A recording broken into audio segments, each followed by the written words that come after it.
Bien, seguimos en Ciudad Más y el Parlamento le dio sanción definitiva al proyecto que establece modificaciones al sistema jubilatorio de las AFAP, y de eso va el informe de Diego Barbosa. ¿Cómo andás, Diego? ¿Cómo andás, Rosina? Así ¿Es importante esto? Es muy importante. Primero porque tiene varias aristas. A ver.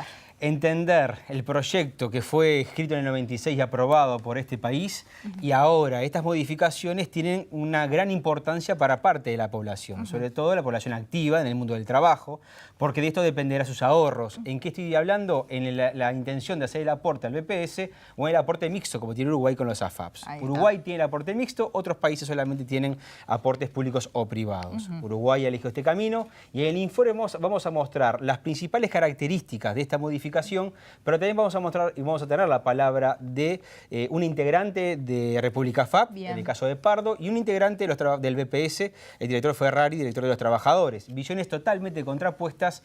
Lo que queremos hacer de alguna forma es llevar la decisión de los ciudadanos a la hora de tomar esta decisión, que se asesoren, pero también dar un pequeño pantallazo de lo que podrá ser el futuro en el aporte individual. Es El aporte importante, individual, falta información. En Uruguay el aporte individual se está haciendo. Sí, claro. Más allá de una forma u otra, siempre se va a dar. Es importante saber con qué vamos a contar a la hora de jubilarnos. No es menor lo que estamos hablando. Por ¿no? favor, el futuro. Trabajamos tanto para después tener el regocijo económico para poder terminar nuestros últimos años de vida de la mejor manera posible. Bien, y luego del informe, aquí en piso recibís al doctor Rodolfo Saldain. Exactamente. Es un honor tenerlo aquí porque es un especialista en este tema, en derecho del trabajo y seguridad social. Además, podemos de alguna forma decir, hablando de derecho de autor anteriormente, es así uno de los pensadores y escritores de lo que ha sido la ley de AFAP. Además, ha trabajado fuertemente en el BPS como director y presidente del ente. Exacto. En definitiva, tenemos un experto en el tema, en el cual se ha especializado fuertemente y nos va a dar a todos los ciudadanos preguntas que le vamos a hacer, pero preguntas que usted se está haciendo de su casa. ¿Qué me sirve hacer? Bien. ¿Me sirve quedarme en el sistema mixto? ¿Me sirve no quedarme en el sistema mixto? Cada persona, de todas formas, es una situación diferente. Claro. Tu historia laboral es diferente a la mía, más allá de que compartamos este trabajo, pero tenemos un pasado y seguramente un futuro laboral que puede llegar a ser diferente. Muy bien. Por lo tanto, tenemos inquietudes diferentes y aportes diferentes. Bueno, ¿vamos al informe, Diego? Lo vemos. Adelante.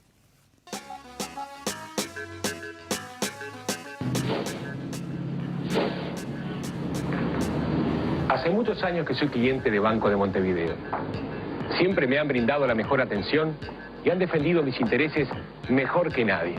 Por eso, cuando me enteré que Banco de Montevideo respalda a Capital AFAP, no lo pensé más. Capital, su AFAP para siempre.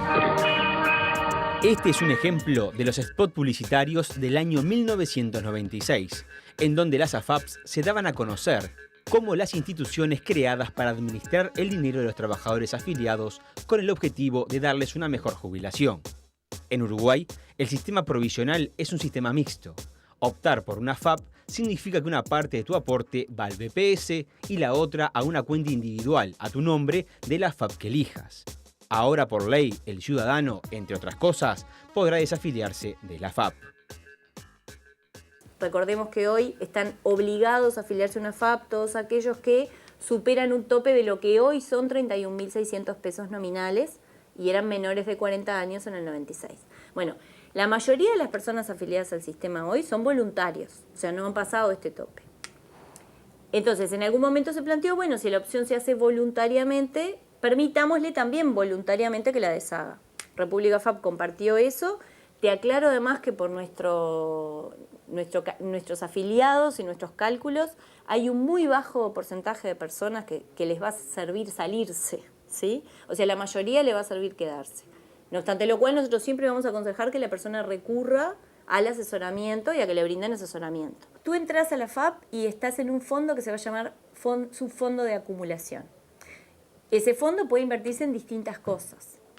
Lo más importante es que cuando tú estás llegando a una edad ya próximo a jubilarte, tu ahorro esté protegido de tener variaciones bruscas. ¿Por qué? Porque si vos te vas a jubilar y justo en ese momento hubo una fluctuación de mercado que hizo que el precio de las cosas en las que está invertido tu fondo bajara, bueno, ahí te perjudicas. Entonces, esta solución que este proyecto está aprobando soluciona eso. Entonces, lo que nosotros vamos a tener ahora es decir, bueno, cuando la persona cumple 55 años, su ahorro va a empezar a pasar a un subfondo que se llama subfondo de retiro, que nosotros llamamos de protección. ¿Por qué? Un porcentaje fijo. Sí, va a empezar a pasar de a un quinto por año, a partir de que la persona tiene 55 años.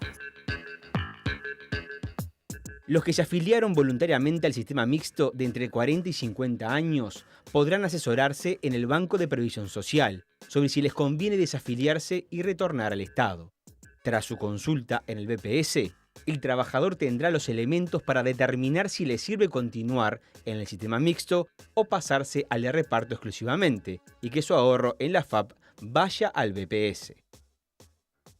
Nosotros somos en parte una empresa que hizo sus propuestas que están contenidas en este proyecto y lo saludamos como una mejora y una consolidación del sistema que, bueno, permite, como tú decías, esto de la desafiliación, pero también, por ejemplo, tiene incluida la opción de un subfondo de retiro, como se llama, que es un fondo más seguro y que protege el ahorro de las fluctuaciones de mercado de las personas próximas a jubilarse. Cada caso es un mundo.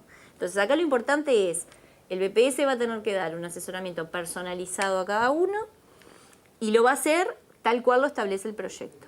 Esto va a requerir que el BPS le solicite a la AFAP datos, que obviamente la AFAP le va a dar para que él pueda realizar el asesoramiento completo. Y además de esto, obviamente, nuestros afiliados van a tener como siempre disponible el asesoramiento de República AFAP en caso que ellos voluntariamente quieran concurrir a nuestras oficinas. El texto aprobado tomó en cuenta el reclamo de la central sindical de que no se perdiera el derecho a desafiliarse si el trabajador que pide asesoramiento al BPS luego no se presenta ante el organismo o no toma una decisión. Primero, nosotros tenemos un apoyo crítico porque no es la ley que hubiésemos querido los trabajadores, pero hay que reconocer que este proyecto, de alguna forma, y por primera vez, reconoce que teníamos razón cuando decíamos que hay gente que por haberse afiliado al sistema de AFAP, el día que se vaya a jubilar tiene un perjuicio. Va a perder, no le sirve estar en el sistema, y por otro lado, la propia ley, cuando crea un subfondo, es decir, esto es poco conocido, pero para tratar de que no haya tanto riesgo, que no pase lo que pasó en mayo de este año, que por un vaivén de la economía, en las cuestiones cíclicas, los trabajadores perdieron 525 millones de dólares de sus cuentas. Por lo tanto, si te jubilás en mayo, te jubilás peor que si te hubieses jubilado en abril. Y esa es la incertidumbre que le hacemos la crítica al sistema. Se crea un subfondo a partir de los 55 años que, bueno, no creo que va a dar las garantías, pero es una demostración que es un elemento de riesgo tremendo que tiene un sistema de ahorro individual. Pero lo que vale es cuántos cotizan. No alcanza con estar afiliado a una AFAP. Hay que tener cotización en las AFAP. Y hoy de ese 1.200.000, un poco más de 750.000 son los que cotizan. Por lo tanto, afiliaron gente que no trabaja, gente que era ama de casa o que tal vez se fue del país. Y sin embargo, se sigue hablando de 1.200.000 cuando hay menos de 800.000 que cotizan. El 93% de los afiliados a las AFAP ingresaron de forma voluntaria. El resto lo hizo obligado porque su nivel de ingreso laboral supera un tope establecido que hoy es de 31.618 pesos. Tengo un ejemplo de una trabajadora que denunció años de servicio en Dolores, que logró probarse por parte del BPS los servicios y por lo tanto pudo jubilarse. Está claro, no logramos los aportes que tenía obligación de volcar el patrón, recuperarlos, por lo tanto, y acá está la diferencia de los riesgos. El sistema solidario, el riesgo se diluye entre todos y por lo tanto le pagó la jubilación y de acuerdo al salario de una trabajadora doméstica le pagó la jubilación mínima de 6.170 pesos. Pero en la AFAP se miró el capital, el riesgo es individual. Lo que lograste llegar a tu cuenta es, lo voy a dividir de acuerdo a la expectativa de vida que haya desde el día que te jubilaste hasta cuando se presume que te vas a morir. Y la dividió entre todos esos meses. Y bueno, y esa mujer le dio 2 pesos. 2 pesos le dio el resultado de la jubilación. Nosotros creemos que hay que eliminar las AFAP, pero no hay que volver al sistema anterior. Que Uruguay necesita una reforma estructural y no, nosotros ya éramos críticos al sistema anterior y creemos que en un proceso que vamos transitando lentamente, pero que hay que ir hacia una reforma estructural del sistema, donde la universalidad, en que todos tengamos derecho a todas las prestaciones, la solidaridad y que no exista el lucro. Hoy el 80% de los fondos son títulos, papeles del Estado uruguayo. ¿Para qué se lo damos a una empresa privada que lo administre, que gana de comisión, nos cobró el año pasado $211.000 por día? Está bien, las empresas tienen que ganar, pero esto es seguridad social, no es un negocio. Y se quedan con parte que son tributo de la seguridad social. 77 millones de dólares de comisión.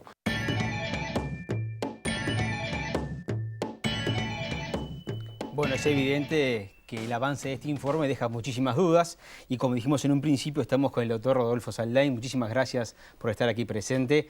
Y bueno, doctor, hemos visto dos aspectos de un mismo tema. Antes de comenzar a ahondar de lo que ha sido el informe, uno tiene la sensación inicial de que este proyecto tiene una división ideológica partidaria, así lo han declarado los senadores y diputados del oficialismo y la oposición, y por otro lado, lo que hemos visto en el informe, la concepción de la AFAP y la concepción del BPS. ¿Cómo podemos empezar a desarmar este tema, doctor? Bueno, en primer lugar, un gusto en acompañarlos, en estar hoy con ustedes.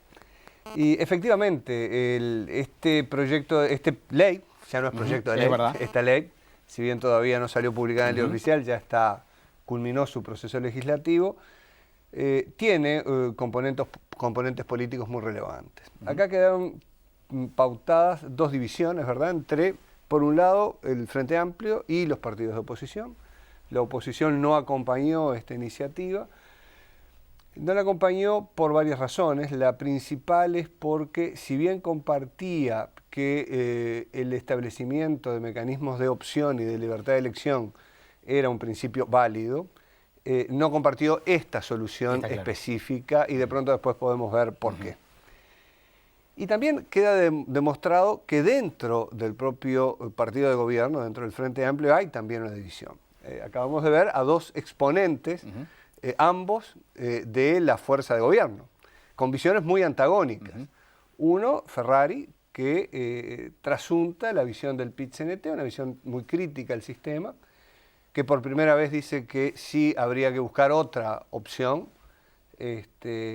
Y por el otro lado, la economista Jimena Pardo, integrante del directorio de República FAP, que bueno, reivindica, en la línea, digamos, del astorismo, para decir de alguna manera, reivindica como lo que fue la mejor opción posible que tuvo el Uruguay hace 20 años cuando se aprobó la reforma. ¿Y quién pensó en el ciudadano?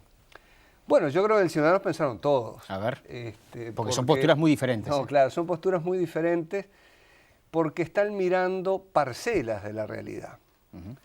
Y eso, bueno, es bastante habitual que ocurra. Por ejemplo, hace unos días el presidente Mujica dijo, no está escrito lo que los jóvenes van a tener que pagar de impuestos en el futuro para financiar a los mayores. Porque no se sabe. Y porque va a ser muchísimo, y mucho más si fuera un régimen exclusivamente público.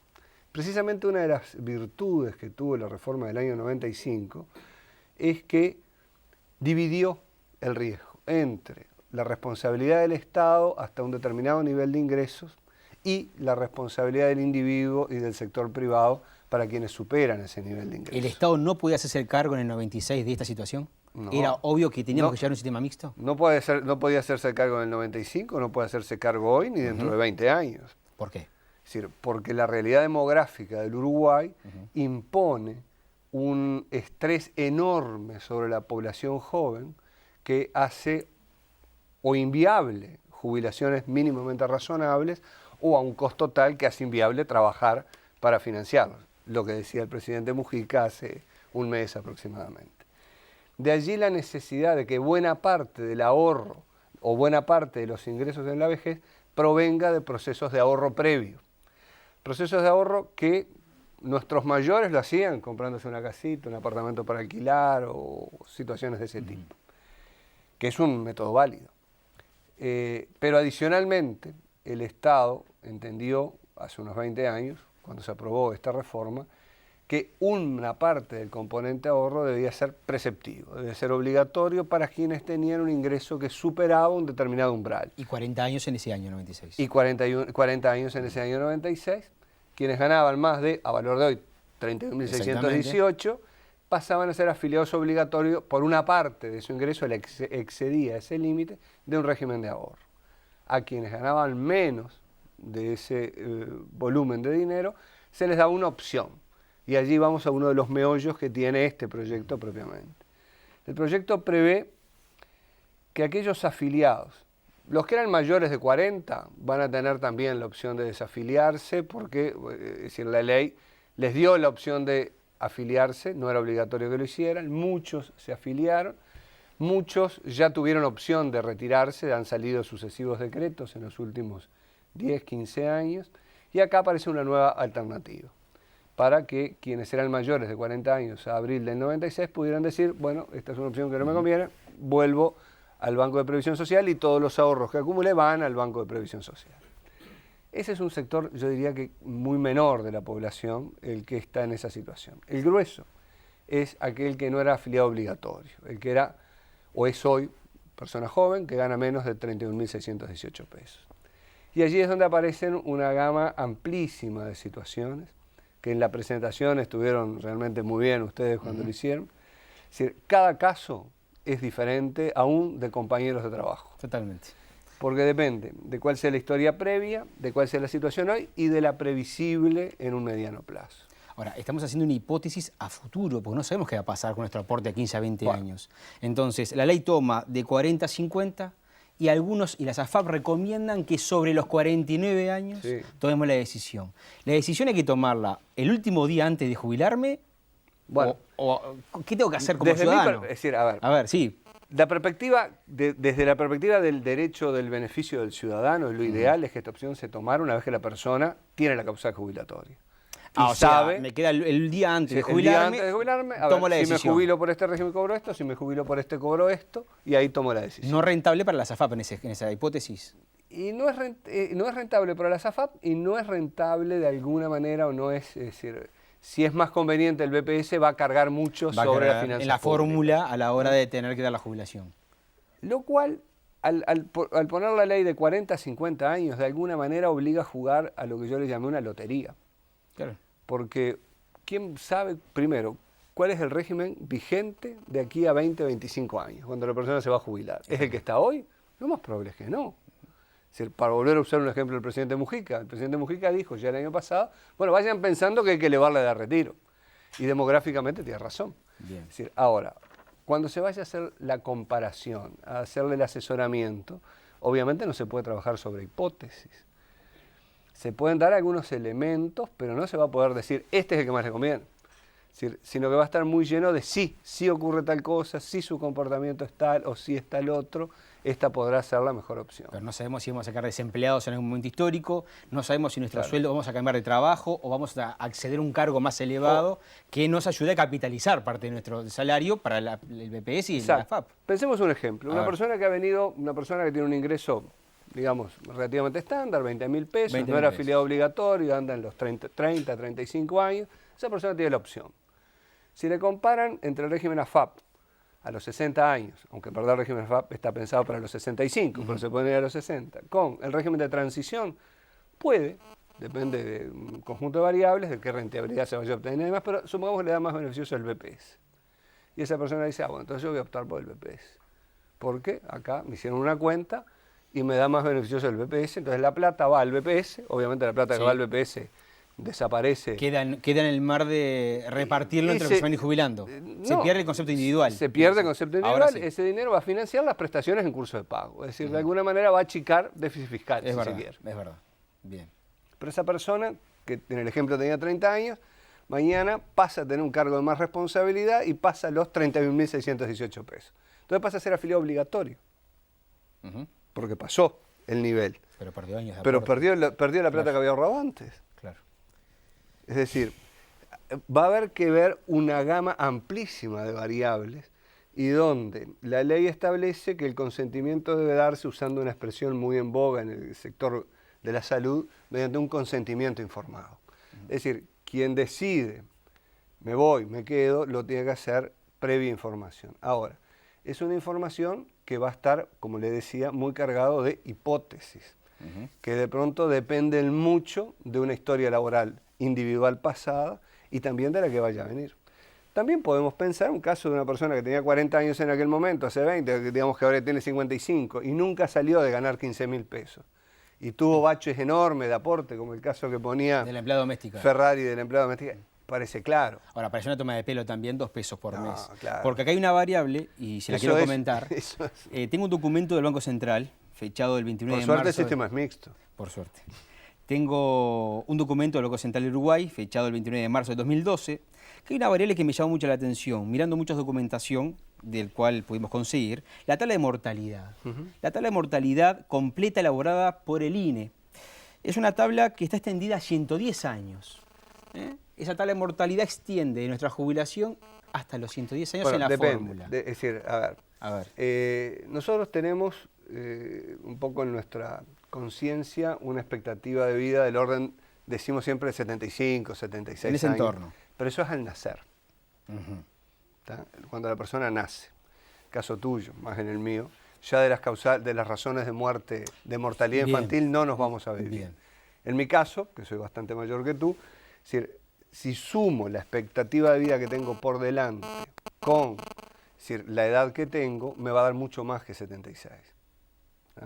Porque la esperanza de vida se mide a cada edad. Bien, pero... Pero no quiere decir que vayas a vivir hasta los 110. Pero ¿la forma de cálculo va hasta ahí? No. ¿El 20% no se calcula ahí? El 20%, no te entendí eso. Refirió al recargo de seguridad del 20%. No, hay un recargo de seguridad que toma el Banco de Seguros del Estado al calcular la renta vitalicia. Ese recargo de seguridad no implica que la esperanza de vida que se toma sea de 110 años. Un poquito menos. Es decir, la esperanza de vida que se toma va a tener un recargo de seguridad del orden de un 15, y bueno, sí, puede ser 95 años. Sí, igual me parece que seguimos hablando de una irrealidad uruguaya, ¿no? 95 años de edad. Bueno, a ver, tú sabes que eso es bastante relativo. Bueno. La esperanza de vida de un hombre que se esté jubilando en el eje de los 65 años está muy próxima a los 90 años, ¿sí? Y más de una mujer. Depende de la edad que la persona se jubile. Bien. No es lo mismo que se jubile a los 60, donde la esperanza de vida va a terminar siendo, es más en valor absoluto, pero sumado a la edad real, es decir, es menos que si se jubilara a una mayor edad. En este documento dice que las tablas a considerar deberían representar el fenómeno de la mortalidad de la población afiliada a las AFAP. Es posible que esta población específica tenga tasas de mortalidad distintas y, en consecuencia, esperanza de vida distintas a la del resto de la población. A ver, si yo soy un ciudadano uruguayo, ¿tengo posibilidades de vida distintas que si aporté en la AFAP que si aporté en el BPS? Bueno, eso lo dice no sé quién. Pero a la fecha de su elaboración no se contaba con datos estadísticos. Esto lo afirma la escribana Rosario Patrón, intendente de regulación financiera. Esto es un documento público, en el cual me llamó la atención. A ver, vamos por partes. Si yo aporto en el BPS, ¿iba a tener una esperanza de vida diferente y si aporto en la AFAP? Todos tenemos esperanza de vida diferente. Eso es verdad. Pero depende del contexto socioeconómico y cultural. La ley lo que manda son la tabla general del INE. La tabla general del INE es la de toda la población del Uruguay. Allí está el peón rural y está el escribano. Es decir, y eso da la esperanza de vida del uruguayo como entelequia, del uruguayo medio, llamémosle. Todos los estudios que se han hecho, y yo he tenido oportunidad de participar en más de uno, muestran que aquellos grupos poblacionales con mayor nivel socioeconómico y mayor nivel cultural viven significativamente más que los demás. Es decir, los uruguayos tenemos, según a qué grupo pertenezcamos, diferente esperanza de vida. Y allí hay probablemente una inequidad en el diseño del sistema. Y así probablemente sea donde apunte Patrón, cuando dice que de pronto habría que ver al interior de los aportantes a las AFAP. No es lo mismo la esperanza de vida de un funcionario municipal, ya que estamos en un canal municipal, que la esperanza de vida que tiene un obrero rural o un obrero eventualmente de la construcción. En base a lo que usted dice, entonces a la hora de que la población vaya a asesorarse para ver qué le conviene, ¿estará la variable? No va a estar. No va a estar. No va a estar. Bueno. El BPS no tiene forma de tenerla esa variable. No va a estar. Y porque las no hay van a explicarle, mire, usted es un peón rural, pero usted tiene otra expectativa que si fuera un escribano. Y yo no sé, es el BPS que lo va a tener que explicar. Lo va a tener que hacer el BPS, El BPS, la ley lo mete en un brete complicado, porque lo obliga a hacer futurología. El BPS hace proyecciones y hace proyecciones muy sólidas, pero las proyecciones parten de múltiples supuestos. Acá cuando se trata del caso de la persona concreta, eso ya no son proyecciones. Eso es muy parecido a tratar de adivinar el futuro. y la ley le pone al BPS en ese camino. Es decir, va a ser difícil que el BPS logre dar un asesoramiento que sea concluyente. Obviamente hay casos que son blancos y hay casos que son negros.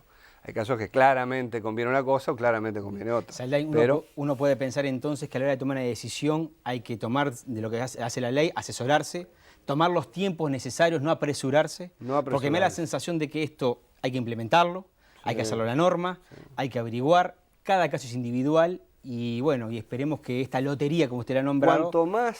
Cuanto más próximo el momento de jubilarse se tome la decisión, más certera va a ser.